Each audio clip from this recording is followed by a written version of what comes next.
Secunderabad alpha హోటల్లో bomb ఉందంటూ fake call వచ్చింది. కాల్ రావడంతో అప్రమత్తమైన హోటల్ యాజమాన్యం హుటాహుటిన పోలీసులకు సమాచారం అందించారు.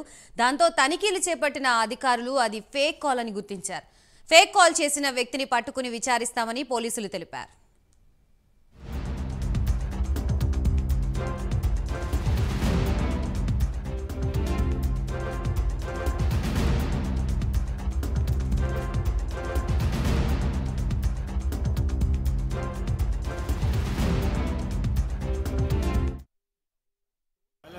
ఒక కాల్ వచ్చింది.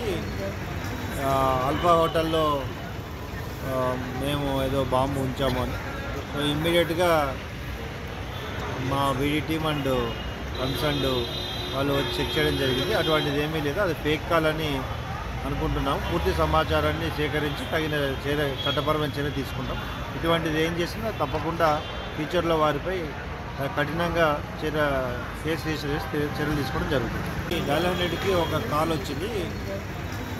ఆల్ఫా హోటల్లో మేము ఏదో బాంబు ఉంచాము అని. సో ఇమ్మీడియట్గా సికింద్రాబాద్ ఆల్ఫా హోటల్లో బాంబు ఉందంటూ ఫేక్ కాల్ వచ్చింది. కాల్ రావడంతో అప్రమత్తమైన హోటల్ యాజమాన్యం హుటాహుటిన పోలీసులకు సమాచారం అందించారు. దాంతో తనిఖీలు చేపట్టిన అధికారులు అది ఫేక్ కాల్ అని గుర్తించారు. ఫేక్ కాల్ చేసిన వ్యక్తిని పట్టుకుని విచారిస్తామని పోలీసులు తెలిపారు.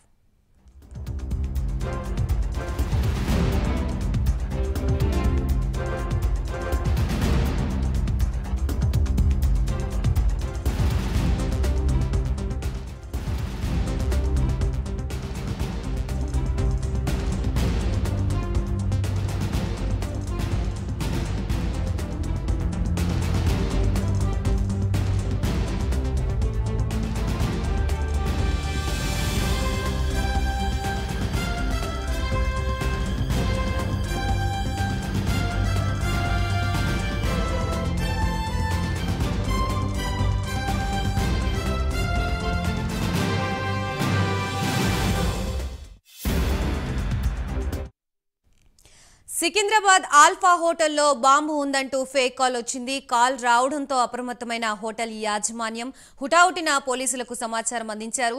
దాంతో తనిఖీలు చేపట్టిన అధికారులు అది ఫేక్ కాల్ అని గుర్తించారు. ఫేక్ కాల్ చేసిన వ్యక్తిని పట్టుకుని విచారిస్తామని పోలీసులు తెలిపారు.